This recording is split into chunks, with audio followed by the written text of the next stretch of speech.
ভিডিওতে আপনারা যে পাথরটি দেখতে পাচ্ছেন সেটা কোনো সাধারণ পাথর না, এটি আসলে একটি শিল।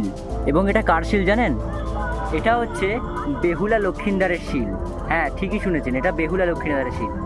আর আপনারা স্ক্রিনে যে ভিডিওগুলি দেখতে পাচ্ছেন, যে ঘরের ভেঙে যাওয়া অংশ, সেগুলো হচ্ছে বেহুলা লক্ষিন্দারের ঘরের অংশপ্রাপ্ত কিছু অংশ।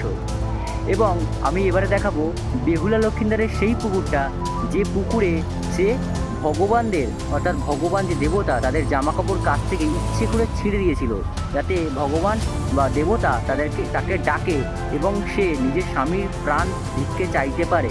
এই যে জিনিসটা দেখতে পাচ্ছেন ভেঙে চুরে গেছে, চারিদিকে পাঁচিল, এটা কি বলুন তো?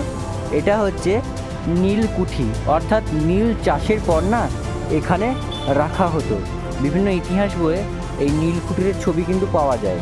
এই জায়গায় রয়েছে একটি মন্দির, যেটা বেহুলা লক্ষিন্দারের শিব মন্দির বলা হয়। তো এই জায়গাটা হচ্ছে কসবা এরিয়া, বর্ধমান জেলার আন্ডারে পড়ে।